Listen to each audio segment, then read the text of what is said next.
ಶ್ರೀ ಮಾತ್ರೇ ನಮಃ. ಈ ದಿನ ಅಂದರೆ ಮಾರ್ಗಶಿರ ಮಾಸದ ಹುಣ್ಣಿಮೆಯ ದಿವಸ ಅನ್ನಪೂರ್ಣೇಶ್ವರಿಯ ಜಯಂತಿ ಅಂತ, ಅಂದರೆ ಅನ್ನಪೂರ್ಣೆ ಅವತಾರ ಆದಂಥ ದಿವಸ ಅಂಥೇಳಿ ನಂಬಿಕೆ ಇದೆ. ಅನ್ನಪೂರ್ಣೇಶ್ವರಿಯನ್ನು ಎಲ್ಲ ಜೀವಿಗಳು ಸಹ ಪೂಜಿಸಲೇಬೇಕಾಗಿದೆ. ಯಾಕಂದರೆ ನಮ್ಮದೆಲ್ಲರದು ಅನ್ನಗತ ಶರೀರ ಆಗಿರೋದ್ರಿಂದ ಮತ್ತು ಆ ಭಗವತಿಯ ಅನ್ನಪ್ರದ ರೂಪ ಅನ್ನಪೂರ್ಣೇಶ್ವರಿ ಆಗಿರೋದ್ರಿಂದ ವಿಶೇಷವಾಗಿ ಅನ್ನಕ್ಕಾಗಿ ನಾವು ಆಕೆಯ ಅನುಕಂಪವನ್ನು ಬೇಡುವುದು ವೇದ್ಯವಾಗಿರ್ತದೆ. ಅನ್ನಪೂರ್ಣೇಶ್ವರಿಯ ಪ್ರಧಾನ ದೇವಾಲಯ ವಾರಣಾಸಿಯಲ್ಲಿದೆ. ಈಗಾಗಲೇ ಸಾಕಷ್ಟು ಜನರಿಗೆ ಗೊತ್ತಿರ್ತದೆ. ಅಂದರೆ ರುದ್ರದೇವರು ಬ್ರಹ್ಮನ ಒಂದು ಶಿರಸ್ಸನ್ನು ಛೇದ ಮಾಡಿದ ಮೇಲೆ ಆ ಶಿರಸ್ಸು ಆತನ ಬ್ರಹ್ಮಕಪಾಲವಾಗಿ ಆತನ ಕೈಗೆ ಅಂಟಿಕೊಂಡಾಗ ಎಲ್ಲ ಕಡೆ ಯಾಚಿಸುತ್ತಾ ಹೋದರೂ ಕೂಡ ಆ ಬ್ರಹ್ಮಕಪಾಲ ಎಲ್ಲಿಯೂ ತುಂಬುವುದಿಲ್ಲ.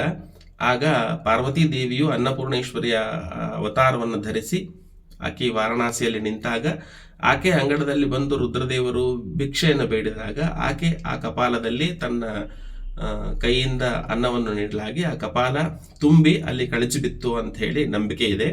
ಇವತ್ತಿಗೂ ಕಾಶಿಯಲ್ಲಿ ಅನ್ನಪೂರ್ಣೇಶ್ವರಿಯನ್ನು ವಿಶೇಷವಾಗಿ ಪೂಜಿಸ್ತಾರೆ ಮತ್ತು ಅಕ್ಕಿಯನ್ನು ಪ್ರಸಾದವಾಗಿ ಪಡೆದುಕೊಂಡು ಬಂದು ಮನೆಯಲ್ಲಿರುವಂಥ ಅಕ್ಕಿಯ ಭಂಡಾರದಲ್ಲಿ ಕಲಿಸಿ ಅದನ್ನು ಆಕೆಯ ಅನುಗ್ರಹ ಅಂತ ಹೇಳಿ ಭುಂಜಿಸುವಂಥ ಪರಿಪಾಠ ಇದೆ.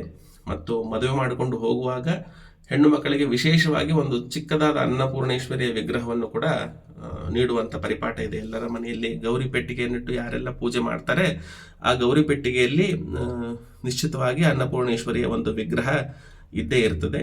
ನಿಮ್ಮ ಮನೆಯಲ್ಲಿರುವಂಥ ಅನ್ನಪೂರ್ಣೇಶ್ವರಿಯ ವಿಗ್ರಹವನ್ನು ಒಂದು ಚಿಕ್ಕ ಬಟ್ಟಲಿನಲ್ಲಿ ಅಕ್ಕಿಯನ್ನು ತುಂಬಿ ಅದರ ಮೇಲೆ ಆಕೆಯನ್ನಿಟ್ಟು ಪೂಜೆ ಮಾಡಬಹುದು. ಅಥವಾ ಅಡಿಗೆ ಮನೆಯಲ್ಲಿ ಚಿತ್ರಪಟದಲ್ಲಿ ಸಹ ಆಕೆಯನ್ನು ಪೂಜಿಸುವಂಥ ಪರಿಪಾಠ ಇದೆ.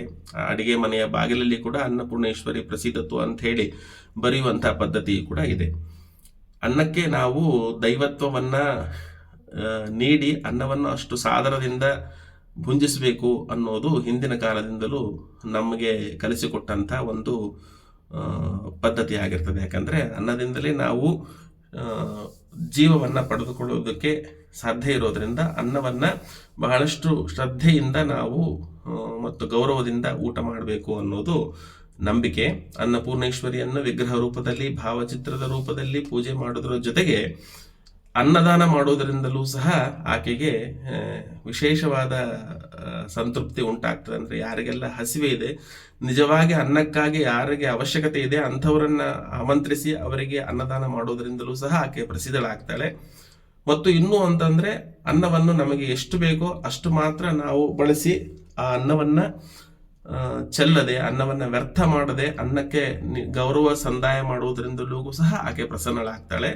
ಅಲ್ಲದೆ ನಮಗೆ ಇಷ್ಟವಿಲ್ಲದ ಯಾವುದೇ ಒಂದು ಅನ್ನವನ್ನು ನಿಂದನೆ ಮಾಡೋದು ಅಥವಾ ಅನ್ನಕ್ಕೆ ಅವಮಾನ ಮಾಡೋ ರೀತಿಯಲ್ಲಿ ಮಾತನಾಡುವುದನ್ನು ಬಿಡುವುದರಿಂದಲೂ ಸಹ ಆಕೆಯ ಅನುಗ್ರಹ ಸಿಗ್ತದೆ. ಅನ್ನಕ್ಕೆ ದೈವತ್ವವನ್ನು ನೀಡುವಂಥ ನಮ್ಮ ಪರಂಪರೆಯ ಪ್ರತೀಕವೇ ಅನ್ನಪೂರ್ಣೇಶ್ವರಿಯ ಆರಾಧನೆ. ನಾವೆಲ್ಲರೂ ನಿಜವಾದ ಅರ್ಥದಲ್ಲಿ ಅನ್ನಪೂರ್ಣೇಶ್ವರಿಯನ್ನು ಆರಾಧಿಸಿ ಆಕೆಯ ಸಂಪೂರ್ಣ ಅನುಗ್ರಹವನ್ನು ಪಡೆಯೋಣ. ಅನ್ನಪೂರ್ಣೆ ಸದಾಪೂರ್ಣೆ ಶಂಕರ ಪ್ರಾಣವಲ್ಲಭೆ ಜ್ಞಾನ ವೈರಾಗ್ಯ ಸಿದ್ಧಾರ್ಥಂ ಭಿಕ್ಷಾಂ ದೇಹಿ ಚ ಪಾರ್ವತಿ. ಶ್ರೀಮಾತ್ರೇ ನಮಃ.